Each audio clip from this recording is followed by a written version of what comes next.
हाय दोस्तों and welcome back to the channel. So I am Ankit Bala और गलती से मैं एक फिजिक्स टीचर हूँ और basically I am an IITian। तो आज हम जानेंगे सीक्रेट्स ऑफ ट्रिग्नोमेट्री। तो सबसे पहली बात, ट्रिग्नोमेट्री को पढ़ना इतना इंपॉर्टेंट क्यों है? क्योंकि ट्रिग्नोमेट्री हर जगह में आती है, जैसे कि मेजरिंग ट्राइंगल्स। इसके अलावा जब आप प्रोजेक्टाइल मोशन पढ़ते हो तो प्रोजेक्टाइल मोशन में भी हाइट और रेंज में और भी इसके जो पैरामीटर्स होते हैं इनमें ट्रिग्नोमेट्रिक रेशियोज का बहुत ज्यादा यूज होता है। लेकिन इसका सबसे इंटरेस्टिंग यूज है कोई भी चीज जो रिपीटेटिव ऑसिलेटरी मोशन करे, बेसिकली घूम रहा है या आगे पीछे हो रहा है, इस तरीके की जितनी मोशंस है these are called oscillatory motions. और इन सब में ये ट्रिग्नोमेट्रिक रेशियोज हमें काफी ज्यादा हेल्प करते हैं इनके अलग अलग पैरामीटर्स की कैलकुलेशन करने में। ये जो वर्ड ट्रिग्नोमेट्री है ये 3 पार्ट्स में है बेसिकली, ट्राई, गॉन एंड ओमेट्री। तो सबसे पहले ट्राई का मतलब तो बेसिकली अपन को पता ही है, ट्राई मीन्स 3। गॉन एक ग्रीक वर्ड है और गॉन का मतलब होता है एंगल, तो 3 एंगल, 3 एंगल। एंड ओमेट्री कहां से आया है? तो ओमेट्री को समझने के लिए अपन सोच सकते हैं ओमेट्री आया है वर्ड मेट्रिक से, और मेट्रिक का मतलब क्या होता है?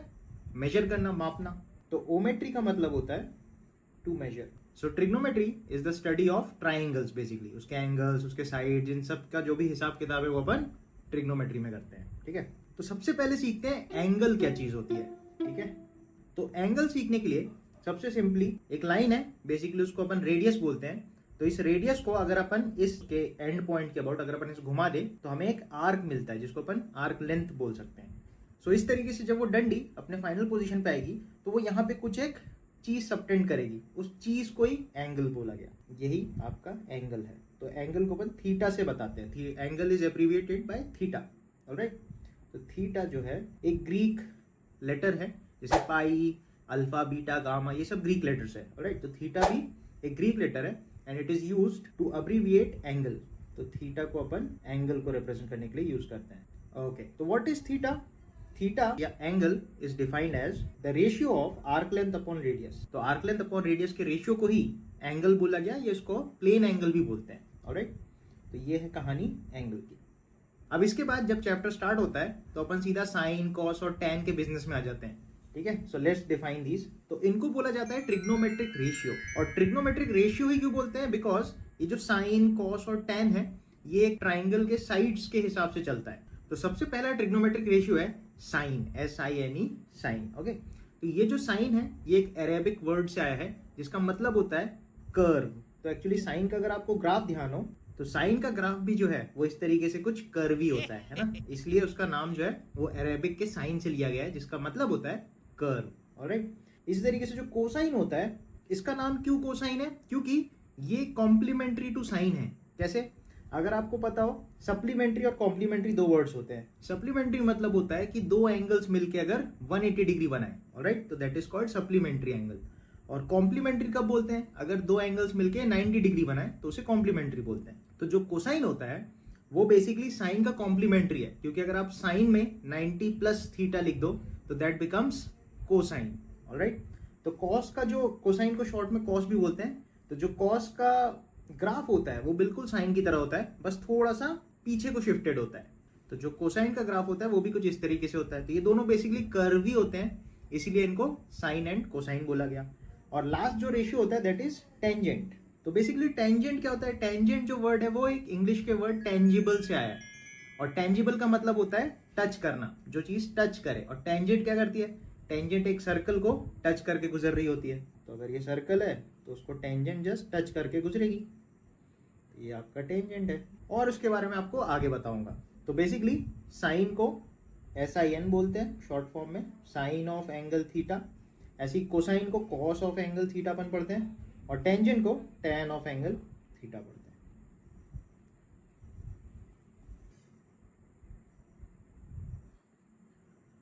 तो जब इन ट्रिग्नोमेट्रिक रेशियोज को डिफाइन किया जाता है तो इसको एक राइट एंगल ट्राइंगल के थ्रू डिफाइन किया जाता है। और ये एंगल कुछ थीटा होता है, ये होता है अपना परपेंडिकुलर, ये होता है अपना बेस, और ये अपना hypotenuse. Sine theta equals perpendicular upon hypotenuse, cos theta equals to base upon hypotenuse, और tan theta equals perpendicular upon base. Alright, तो tan is basically the ratio of sine upon cos. ये चीज भी अपन को थोड़ा थोड़ा आइडिया होना चाहिए। तो tan theta is given by sine theta upon cos theta, ठीक है।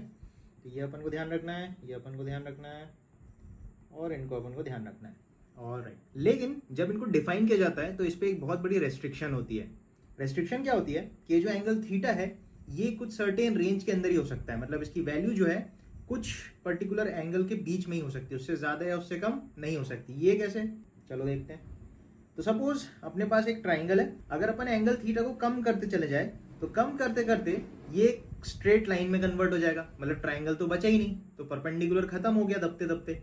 और अगर ट्राइंगल एग्जिस्ट नहीं करता तब आप साइन कॉस और टेन कैसे डिफाइन करोगे, मतलब थीटा 0 डिग्री नहीं हो सकता। इसके बाद अगर आप थीटा को बड़ा करते चले जाओगे तो अगेन परपेंडिकुलर बहुत लंबा होता चले जाएगा, और होते होते जब थीटा 90 को अप्रोच करेगा तब ये ट्राइंगल ही नहीं बचेगा, तब ये कुछ रेक्टेंगुलर जैसा बन जाएगा। इसका मतलब थीटा अगेन 90 डिग्री भी नहीं हो सकता, क्योंकि तब एक राइट एंगल ट्राइंगल एग्जिस्ट ही नहीं करेगा। तो यहां से अपन सोच सकते हैं कि जो अपना एंगल थीटा है उसके ऊपर रेस्ट्रिक्शंस क्या क्या है, theta is less than 90 degree और ग्रेटर देन 0 डिग्री। लेकिन फिर भी अगर आप सोचो तो आपका कैलकुलेटर में साइन 90, साइन 120, 150 डिग्रीज, ऐसे 90 से बड़े एंगल्स के लिए और 0 से छोटे एंगल्स के लिए भी इनकी वैल्यू कुछ ना कुछ निकल के आती है। ये कैसे हो जाता है, तो इंटरेस्टिंगली इन रेशियोज को एक्चुअली एक ट्राइंगल से डिफाइन ना करके एक सर्कल के थ्रू डिफाइन किया गया था, और वो सर्कल कोई ऐसा वैसा सर्कल नहीं है, that is called the unit circle. तो ये जो यूनिट सर्कल है ये बेसिकली अपने को ट्रिग्नोमेट्रिक रेशियोज से ट्रिग्नोमेट्रिक फंक्शन बनाने में हेल्प करता है, और फंक्शंस और ज्यादा जनरलाइज होते हैं बिकॉज इसमें कुछ भी आप इनपुट डालो करस्पॉन्डिंगली आपको आउटपुट देगा। तो साइन, कोसाइन और टेंजेंट जो है, ये जो फंक्शंस है, इनको अपन एक जनरलाइज्ड फॉर्म में यूनिट सर्कल के थ्रू डिफाइन कर सकते हैं। तो इसको यूनिट सर्कल ही क्यों बोलते हैं, क्योंकि यूनिट मतलब 1 और एक सर्कल जिसका रेडियस 1 यूनिट हो, that is called a unit circle. अब वो 1 यूनिट चाहे मीटर हो सकता है, सेंटीमीटर हो सकता है, किलोमीटर हो सकता है, कुछ भी एक यूनिट हो सकता है, ठीक है। तो जिसका रेडियस कुछ 1 यूनिट हो, that is called a unit circle. तो अगर हम एक सर्कल को कंस्ट्रक्ट करें तो एक सर्कल को हम इस तरीके से बना सकते हैं, ये हो जाएगी अपनी एक्सिस। अब इस यूनिट सर्कल के थ्रू जिसकी रेडियस 1 यूनिट है, इससे हम ट्रिग्नोमेट्रिक रेशियोज को डिफाइन करेंगे। तो सपोज एक कोई अपना दोस्त है जिसका ऊपर से सर दिख रहा है अपन को गोल गोल, ठीक है, मतलब बेसिकली एक सर्कुलर ट्रैक है, इस ट्रैक पे वो कुछ इस तरीके से गोल गोल गोल गोल घूम रहा है, ठीक है, ऐसे ऐसे घूमता जा रहा है, घूमता जा रहा है, घूमता जा रहा है। तो बेसिकली ऊपर से जब अपन देखेंगे तो ये अलग अलग टाइम पे कुछ अलग अलग पोजिशन पे होगा। सपोज कुछ देर के बाद ये घूमते घूमते कुछ यहाँ पे आ गया, तो इस लोकेशन पे उसकी जो पोजीशन होगी वो अपन कुछ एक्स कोऑर्डिनेट और कुछ वाई कोऑर्डिनेट से बता सकते हैं। तो अगर मैं उसका एक्स कोऑर्डिनेट लिखने जाऊं तो बेसिकली इसकी एक्स पोजीशन ये वाली हो जाएगी कुछ एक्स, और उसकी वाई पोजीशन क्या हो जाएगी कुछ ये वाला वाई। तो अगर अपन सोचते हैं कि इनिशियल पोजीशन पे जब वो यहाँ पे था और चलते चलते जब वो यहाँ चला गया, तो सपोज उसने कुछ यहाँ पे एंगल थीटा सबटेंड किया, तो इस एंगल को अपन थीटा बोल देते हैं, ठीक है। अब ट्रिग्नोमेट्रिक रेशियोज का सबसे अच्छा फायदा ये है कि एक ट्राइंगल में ये थीटा मतलब एंगल और साइड्स के बीच में एक रिलेशनशिप डेवलप करता है। तो अगर हम साइन थीटा लिखें तो आप देख सकोगे अपन साइन थीटा को क्या लिख सकते हैं, साइन थीटा होता है परपेंडिकुलर अपॉन हाइपोटेन्यूज। तो अपन को पता है कि इसका हाइपोटेन्यूज यूनिट है मतलब 1, ठीक है। तो इसके लिए अगर अपन साइन थीटा लिखें तो अपन लिख सकते हैं perpendicular upon hypotenuse, that is y over hypotenuse 1। इसी तरीके से अगर आप cos थीटा लिखते हो तो that will be base upon hypotenuse. तो अपना बेस क्या हो जाएगा, base x upon hypotenuse 1। Okay, तो बेसिकली x की वैल्यू आपको क्या मिल गई cos थीटा, और y की वैल्यू क्या मिल गई sin थीटा। तो इस तरीके से अपन इस अपने दोस्त के टकले का लोकेशन बता सकते हैं। ऑलराइट, तो जैसे इसका लोकेशन अपन क्या ले सकते हैं, x बराबर cos थीटा एंड y बराबर sin थीटा। ओके, तो बेसिकली मैं ये बताना चाह रहा हूँ कि अपन ये sin थीटा और cos थीटा है, इससे अपन किसी भी पॉइंट की लोकेशन बता सकते हैं एक यूनिट सर्कल पे। ऑलराइट, तो ये यूनिट सर्कल जो है ये एक बहुत ही पावरफुल टूल बनेगा, जिससे अपन जो साइन कॉस और टैन जो रेशियोज हैं इनको सिर्फ एक ट्राइंगल में ना रह के एक यूनिट सर्कल के थ्रू काफी बड़े रेंज ऑफ वैल्यूज के लिए अपन डिफाइन कर सकते हैं, मतलब 0 से 90 के अलावा एंगल्स के लिए भी अपन डिफाइन कर सकते हैं, ठीक है। तो इसी तरीके से सपोज अपना दोस्त जो है वो भागते भागते भागते भागते थोड़ा और आगे गया, सपोज उसने कुछ यहाँ पे पहुंच गया, मतलब कुछ सपोज काफी भीड़ भाड़ हो गई है, ओके, सपोज वो यहाँ पहुंच गया, और सिंप्लिसिटी के लिए सपोज ये वाला जो एंगल है वो बना रहा है, सपोज ये है 120। लेकिन मजेदार बात अगेन ये है कि इसका रेडियस जो है सर्कल का रेडियस अगेन 1 यूनिट होने वाला है, ठीक है। अच्छा, अब जब वो इस लोकेशन पे है तो इस लोकेशन के कोऑर्डिनेट आप कैसे बता सकते हो? तो इस लोकेशन के कोऑर्डिनेट आप बता सकते हो अगेन, अगर ये एंगल 120 डिग्री है और अपन को पता है ये पूरा 180 डिग्री है, तो ये कितना हो जाएगा? 60 डिग्री। तो इसको अपन कर सकते हैं दिस इज 60 डिग्री। ओके, तो अगर मैं 60 डिग्री के करस्पॉन्डिंग यहाँ पे भी एक छोटू सा ट्राइंगल स्टैब्लिश करूं और ये एक राइट एंगल ट्राइंगल होगा। अच्छा, इस ट्राइंगल में अगेन अगर मैं इसकी लोकेशन लिखूं तो साइन और कॉस के थ्रू मैं बना सकता हूं। मतलब ये वाली जो साइड होगी ये हो जाएगा cos 60 और ये वाली जो हाइट हो जाएगी या परपेंडिकुलर जो हो जाएगा ये हो जाएगा अपना sin 60। ऑलराइट, तो इसका लोकेशन आप बता सकते हो। लेकिन एक इंटरेस्टिंग बात ये है कि जब वो इस पोजीशन पे है, सपोज मैं अगर बोलता हूँ कि ये उसकी पोजीशन नंबर 3 है, ये वाला पोजीशन नंबर 2 है और ये वाला पोजीशन नंबर 1 है जहां से वो स्टार्ट कर रहा था। पोजीशन नंबर 3 पे जब वो पहुंचता है तो उसका जो कोऑर्डिनेट्स है, उसकी जो लोकेशन है, वो आप कैसे बता सकते हो? उसको बता सकते हो x coordinate comma y coordinate, बोले तो cos 60 कॉमा sin 60। लेकिन जो cos 60 है ये देखो नेगेटिव एक्स एक्सिस में, मतलब cos 60 जो है वो नेगेटिव में आएगा। तो इसे अपन लिख सकते हैं इस तरीके से, अपन पोजीशन नंबर 3 के लिए उसका लोकेशन बता सकते हैं। ठीक है, अब इसको ध्यान से अगर आप देखोगे तो ये जो माइनस cos 60 है दिस वुड बी -1/2, है ना? cos 60 हाफ होता है तो cos 60 विल बी -1/2। लेकिन एक रेशियो नेगेटिव क्या हो सकता है, इससे अपन कोई फील नहीं होता। लेकिन एक यूनिट सर्कल जो है वो इस माइनस हाफ को बताता है। कैसे? कि माइनस जो है वो नेगेटिव डायरेक्शन में पीछे की तरफ में हाफ यूनिट्स आपको चलना पड़ेगा और ऊपर की तरफ में sin 60 बोले तो √3/2, उसमें आपको ऊपर पहुंचना पड़ेगा तो आप उसकी लोकेशन पे पहुंच जाओगे। तो जो cos 60 है या फिर जो -cos 60 है that is equivalent to cos 120 degree, या अगर मैं 120 डिग्री को अब की बार थीटा बोल दूं तो यही तो अपना cos थीटा लिखा है, और sin 60 is equivalent to sin 120 degree, क्योंकि इसकी लोकेशन थोड़ी बदलने वाली है। तो ये हाइट जो है ये कभी नहीं बदलेगी और ये जो डिस्टेंस है ये भी कभी नहीं बदलेगी इस ओरिजिन के हिसाब से, है कि नहीं? तो ये cos 60 जो है या -cos 60 जो है this is equivalent to cos 120 और जो sin 60 है this is equivalent to sin 120। तो अगर अपन एंगल हमेशा यहां से मापना स्टार्ट करें तो किसी भी एंगल के लिए उसकी लोकेशन अपन sin और cos से बता सकते हैं। तो sin 60 is equivalent to sin theta, जहां पे थीटा 120 डिग्री है। ऑल राइट, तो इसी तरीके से इसको अपन नीचे के लिए भी यहाँ पे जब वो घूम के आएगा तब इस पोजीशन के लिए भी हम डिफाइन कर सकते हैं। फर्दर यहाँ से घूम के वो यहाँ को जाएगा तो भी अपन डिफाइन कर सकते हैं उसका लोकेशन। लेकिन इंटरेस्टिंगली जब वो यहाँ पे होगा, suppose this is position number 4, तो इस पोजीशन में आप देख सकते हो कि उसका एक्स कोऑर्डिनेट भी नेगेटिव होने वाला है और वाई कोऑर्डिनेट भी नेगेटिव होने वाला है। तो अपन लिख सकते हैं यहाँ पे x coordinate again cos theta आएगा और y coordinate again sin theta कुछ आएगा।